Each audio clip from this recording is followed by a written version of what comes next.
In this film, we will outline the areas you need to think of when it comes to health and safety, and show you that health and safety need not be confusing.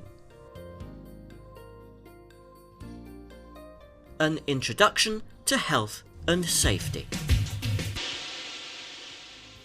If you saw a child in any of these situations, would you stop them before anything happened? Yes, of course you would. Whether or not the child was anything to do with you, you wouldn't let them put themselves into a dangerous situation. This is the most important thing to remember when considering health and safety. Don't allow yourself to be put in a dangerous situation. When it comes to health and safety, you may only get one chance. Health and safety is not something to be scared of. It is not just a term thought up by employers to confuse workers. It is a government legislation that aims to ensure that the workforce is safe. There are guidelines that employers have to follow. However, it is also your responsibility. The Health and Safety at Work Act 1974 states, "It shall be the duty of every employee while at work to take reasonable care for the health and safety of himself and of other persons who may be affected by his acts or omissions at work." This means that you have to think about health and safety and not just leave it to your designated health and safety officer. This film will give you a good understanding of the areas you have to consider when thinking about health and safety.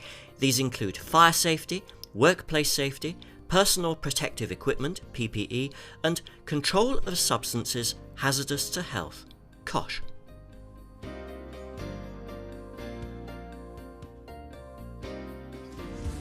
Workplace safety. If you follow these golden rules, you'll be less likely to be injured or to suffer illness at work. Work tidy. In order to keep yourself safe and working efficiently, you need to keep your workspace clean and tidy. Working in an untidy manner or workplace is stressful and frustrating, not to mention inefficient.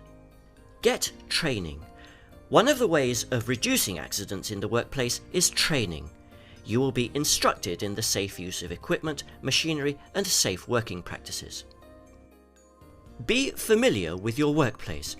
You should be familiar with your workplace and the task or jobs you have to carry out.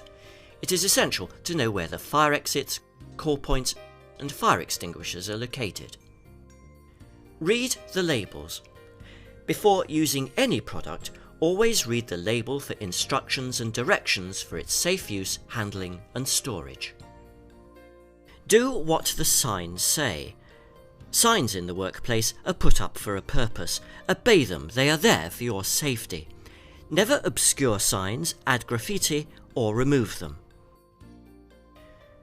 Regular maintenance and servicing. Keeping your plant, machinery and equipment serviced and in good repair is good business sense. It will also reduce failure, breakdowns, and reduce the risk of accident and injury. Always disconnect and lock off equipment before starting maintenance work. Never try to fix equipment if you are not trained to do so. Report all accidents, incidents, and breakdowns. You should report all accidents, incidents, and near misses to a supervisor or manager. It is also good practice to report all equipment faults, breakdowns, and so on in the workplace that you think could be dangerous. Work within the safety guidelines. For every task, there should be safe working practices. Most of these will be based on common sense. Never take shortcuts or try to modify your task or equipment. Don't fool around. Your workplace has many hazards. Hundreds of people are injured every year when foolish actions go wrong. Use your common sense. Many accidents are caused by human error, and many can be prevented by common sense. Over the years of experience at school, at play, and at work, you have built up a vast knowledge of what is and what isn't dangerous. Slips, trips, and falls. Slips and trips are often seen as a joke. However, in reality, nothing could be further from the truth. Slips and trips are the most common causes of major injuries at work. They occur in almost all workplaces, and 95% of major slips result in broken bones, and they can also be the initial causes for a range of other accidents such as falls from height. Most slips occur in wet or contaminated conditions. Most trips are due to poor housekeeping. The solutions to both are often simple and cost-effective. Your workplace will have many hazards, some of which are obvious and some that are not. These are some of the most common causes of slips, trips, and falls. Liquid spills. If you spill liquid, or see a liquid spill, whether it is water or any other liquid, clean it up immediately, because the next person might not see it and slip. Footwear. Always wear suitable footwear for the job you are doing. Uneven surfaces and stairs. If floor surfaces or stairs are worn or cracked, they can be a danger and need to be reported to your health and safety officer. Loose mats are also a danger.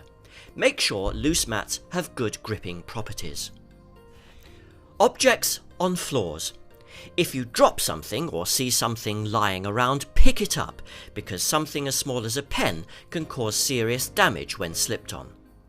Bad weather. Take care when working outside. Excessive water and ice can be serious hazards. Cables. Trailing cables are the most common causes of trips, but the easiest one to avoid. If possible, reroute the cable to a safer place. If the cable must be in a walkway, use a cable bridge or warning sign. Ladders. If you've not been trained to use a ladder at work, then don't use it. If you have, always inspect it to see that it's safe. Look for worn or missing rungs. Always place the ladder on a firm and flat base. Secure the ladder at top and bottom. If you can't secure it at the bottom, ask someone to foot the ladder. Desks and chairs. Using desks and chairs to work at height is extremely unsafe and should never be done. Swivel chairs are extremely dangerous when used as a step. Fixed installations. Climbing on machines or racking to gain height for working is dangerous. They are not designed for people to climb on, and you could be breaking the law. Don't do it. Preventing slips, trips and falls is not difficult. It's based on safe working practices and just plain old common sense. Common sense can mean fewer accidents, less suffering, fewer working days lost, increased production and increased profit. Common sense also helps save lives.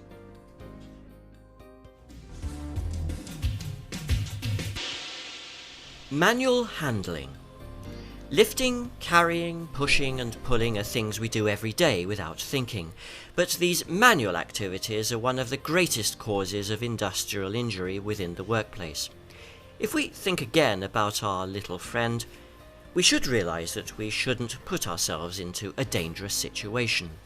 There are many things that you need to remember when thinking about the 4 categories of manual handling. Lifting. Stop and think. If you don't feel you can lift it, don't. If, however, you feel you can, place yourself in a good position, bend the knees and keep your back straight. Take a grip on the load and start to lift in a smooth upward movement. If you think at the start of the lift that the load is too heavy, don't continue. When you arrive at your destination, you need to reverse the lifting procedure to put your load down. Carrying. When carrying, keep the load close to your body and always maintain control. If there is one side of the load that is heavier than the other, then the heavier side should be closest to your body. Pushing. There are many products designed to help you move loads, from pallet trucks to wheelbarrows. However, the techniques are the same for all. Having checked that the route you are going to take is clear from people and obstructions, take a firm grip of the handle or handles, take the weight of the load, lean forward and use the power in your legs to push off. Pulling. Pulling is the least acceptable method of moving a load, but sometimes it's just unavoidable.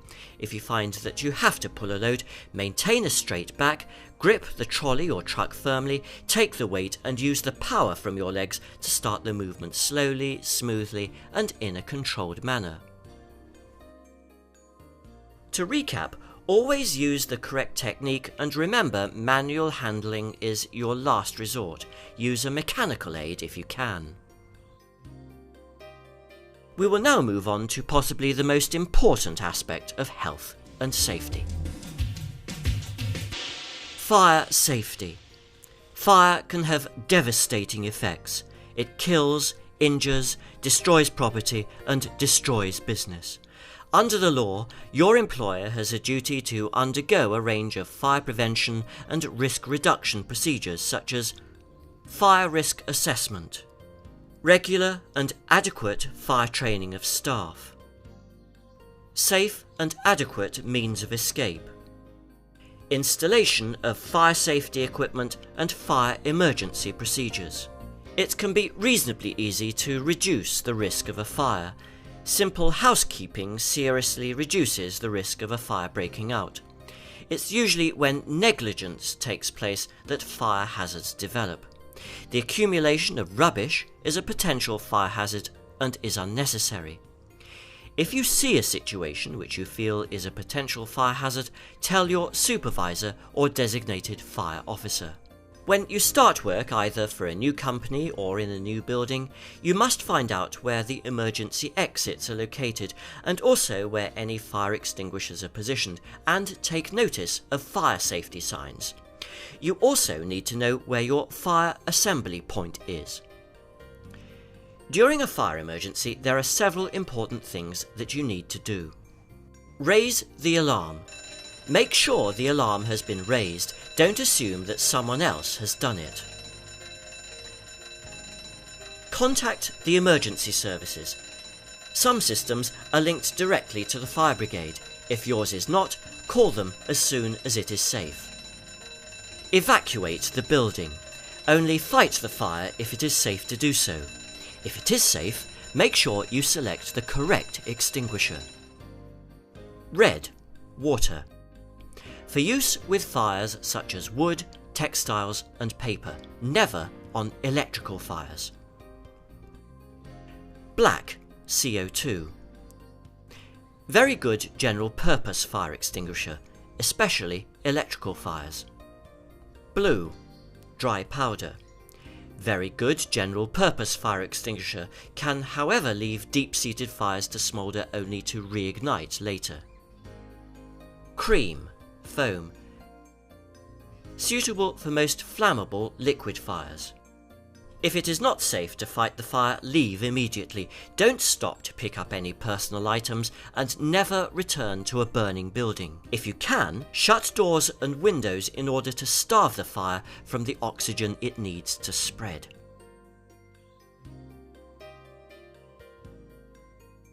The next subject we will look at is COSH, or Control of Substances Hazardous to Health. COSH. Hazardous substances in the workplace are a potential threat to our short and long-term health. Every year there are hundreds of serious accidents involving hazardous substances, and in some cases leading to long-term permanent injury or illness, and in some cases even death. What is a hazardous substance? Hazardous substances come in many different forms, such as liquids, solids, gases, powders, dusts, bacteria and viruses, and vapour and fumes. All of these are equally dangerous and can affect many parts of your body. They could affect your skin. Skin can be burned, develop rashes, or absorb substances. Heart. The heart can be damaged by a wide range of substances, such as metal fumes that could have been inhaled. Lungs. Many substances that can be inhaled will damage your lungs. Kidneys. A lot of substances that get into your body will be filtered through your kidneys. During that process you can suffer damage to these vital organs. Nervous system. Your nervous system is vital for your survival. Hazardous substances can have a deadly effect. As an employee, you must follow the safe working practices laid down by your employer. It is also up to your employer to make sure that if your job requires it, you have relevant training and instruction. The most important thing for you to remember whilst thinking about COSH is your personal protection. If a job is a risk to your health, then you must make sure that these risks are monitored by competent staff. You must also be provided with and wear the correct personal protective equipment, PPE. This is our next subject. PPE. The Personal Protective Equipment at Work Regulations 1992 states that every employer shall ensure that suitable personal protective equipment is provided to his employees who may be exposed to a risk to their health and safety. PPE is available to protect all parts of your body, including your eyes, ears, and respiratory system. The selection of PPE should be appropriate to the task and hazards it may present. The following criteria should be taken into consideration when choosing PPE for a particular job. The protective equipment should be suitable for the job, and it should give the user the right level of protection. It should take into account the needs of the user, that is, consideration to comfort and movement, and it should also be used and designed for the type of hazard that you're working with. As well as this, PPE needs to conform to British standards, taking into account specific regulations and specific job requirements. There is personal protective equipment to cover every part of the body. Head, hard hats and hairnets.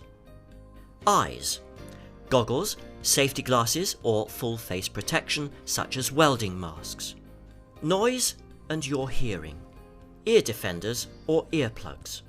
Inhalation of fumes, dust masks, breathing apparatus and full face shields. Hands and arms. Gloves, gauntlets, chainmail gloves. Upper body. High visibility jackets, overalls, thermal clothing, harnesses. Lower body. Protective trousers, knee pads. Footwear. Strengthened toe caps, slip-resistant soles. Specialist disposable gear. Certain PPE is meant as single wear only or disposable after use. It is vital that these types of PPE are only used once. They may present a contamination risk to you or other people if reused. Use it and dispose of it properly. Electrical safety. Electricity is one of the most dangerous things that you will come into contact with in your working life, but something most people use every day. There are certain do's and don'ts when you work with electricity. Report any faults immediately to your supervisor. Only work with properly connected and tested equipment. Pay attention to all safety signs. Ensure that any equipment you use is properly maintained. Inspect any electrical equipment, cables and connections before switching on. Only use CO2 fire extinguishers when fighting electrical fires. Don't overload circuits and sockets. Never work with poorly maintained or faulty equipment. Don't use electrical equipment in damp or wet conditions. Don't work on any equipment that you have not been trained on. Don't make your own repairs, leave them to qualified electricians. That brings us to the end of the basics of health and safety. I hope we have proved that health and safety is not something that you need to be scared of, and thinking simply about a situation often shows us what we need to know.